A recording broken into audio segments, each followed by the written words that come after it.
Our next performer is a gentleman who everyone knows, and he would be doing something special. Everything was dancing and singing. Now, please help me welcome Brandon Wolfen.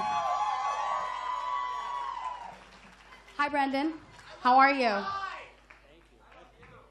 Okay, so I'm gonna ask you, what will he be doing for us today? I'm going to be telling a folktale from Yiddish tradition, probably going back to 17th, 18th century. That'll be very interesting. All right. Good luck to you. Please, go away. Thank you. I just want to give a little bit of a preface. Judaism is often thought of as a religion, but for this story, try and think of it in like the academic sense of an ethno-religious group, because it's much more about the ethnicity with maybe a couple touches of the religious sides. But it does have a religious set piece, so I'm just going to preface with that. In the Western tradition, there's a story where humanity started out in a garden, and it was paradise, blah, blah, blah, blah. However, they were tricked by a snake, and ever since then, they got kicked out of paradise, and they really didn't get along after that, humanity and snakes. So with that, I'll begin. Don't worry, it's going to make sense. So this man was walking down the road in Israel, and it was cold. Very, very, very cold. The wind was kicking up, and he's taking his jacket, and he's pulling it closer. When he catches himself, he almost trips over, he notices on the ground a snake that barely moving, and he looks at it, and he takes pity, and he says, "Let me gather up this snake." So he gathers it up, and he huddles it into his jacket, and he's walking down the road, gets to the outskirts of the capital. He keeps walking. The snake starts to, move a little bit, and, he keeps walking. He's huddling the snake closer, when all of a sudden he starts to feel the snake slithering up his back and wraps itself around his neck. And then the man goes, "What are you doing?" And the snake, baffled, looks at me and says, "I'm a snake. Isn't it obvious? I'm going to eat you." And the man goes, "Whoa, wait, that's not fair. I saved your life." The snake looked at him, and not sure why this guy didn't get the whole snake-human relationship. He kind of explained it again. And the man goes, "How about this? Why don't we have a trial?" Because, a Yiddish folktale wouldn't be complete without a Jewish lawyer, I guess. So the snake, for some reason agrees, and he says, "Okay, fine, but who are we going to get to adjudicate this trial?" The man says, "Whatever creature we see first, we'll just ask them." So they're walking along. As you can imagine, not the least awkward of silences, when they see an ox. So they go up to the ox, and they're stumbling over each other, and the ox, slow down. What seems to be the problem, guys? So the man explains the whole situation, and the ox, for some reason nonplussed by this very odd situation, says, "Sure, lay out each of your cases." So the snake points to himself, "Snake," and the ox looks, "Yep, that's a pretty good argument." And the man, he explains, he said, "This isn't fair. I saved his life. He shouldn't get to eat me." And the ox turns to me and goes, "Fair? I'm an ox. I work all day with a farmer. At the end of the day, he goes and drinks wine and sleeps in a bed. I sleep in a barn and drink cold water. At the end of his life, he's going to be a venerated grandfather. At the end of my life, I'm going to be a hamburger. I don't buy this fair argument." Court finds in favor of the snake.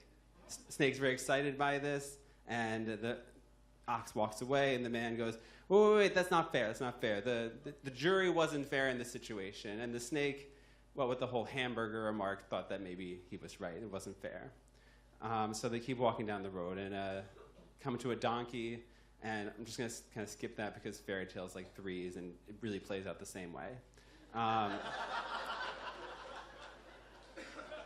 So On to the third one. The man, he says, okay, I want to be tried by a jury of my peers. We'll go to the king. The king is known to be very fair. So the snake, for some reason, not extremely annoyed by this situation, agrees. Maybe he gets indigestion when his prey is too combative. I don't know.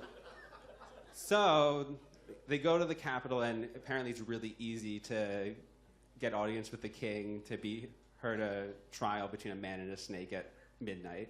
So they go and they present their case to the king, and the king strokes his beard and, well, I guess. And the snake is excited because he sees the sadness in the king's eyes, and he can almost taste this combative old man. And the law does say that snakes and humans are enemies, and, well, but the prince, who is very shrewd, as princes are, and very kind, he breaks in and he says, Father, wait, doesn't the law also say that when there's a quarrel, both parties have to stand before the court? And then the prince kind of winks at the man, and he goes, stand? And the king is like, well, looking at them, the man standing there, the snake coiled around him, ready to kill him, and he says, I guess this doesn't quite count as standing. And he motions to the snake, and the snake uncoils himself from the man and kind of like arches up on his back, as I imagine in the story, even though it isn't explicitly stated.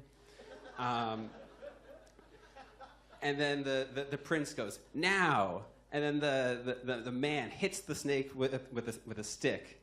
And then the snake sees that he's been beaten and slithers away.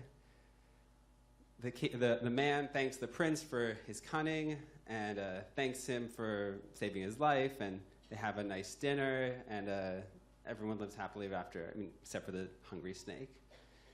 So that's this tale. I was looking back on it, and I was thinking, all right, so it's a fairy tale. So what's the lesson of this fairy tale? No good deed goes unpunished for the man who almost gets killed for trying to save the snake. If you're ever in a court battle with a snake, don't represent yourself. Instead, get the prince to do it for you. I don't know. So it didn't really resonate with the kind of like the Jew growing up in the 90s in the suburbs of New York, this kind of like mistrust and whatnot. So I was thinking, like, why is this an important story to tell? Why is it an important story to kind of like keep alive? And I thought that, it's a cultural artifact, because I looked, it hasn't really been reprinted since the early 20th century, and since then it's kind of fallen out of favor. And I thought, and Sarah Brown can get meta here, it's because of events like this culture show and the multiculturalism that we try and celebrate here at Ross, that there hasn't been as much of a need for this kind of story, this kind of distrust, that instead we have better lessons that we should trust each other and we should try and embrace each other's cultures and, get to know each other better. So I wanted to thank the culture show and whatnot for allowing me to tell this story, and yeah, thank you.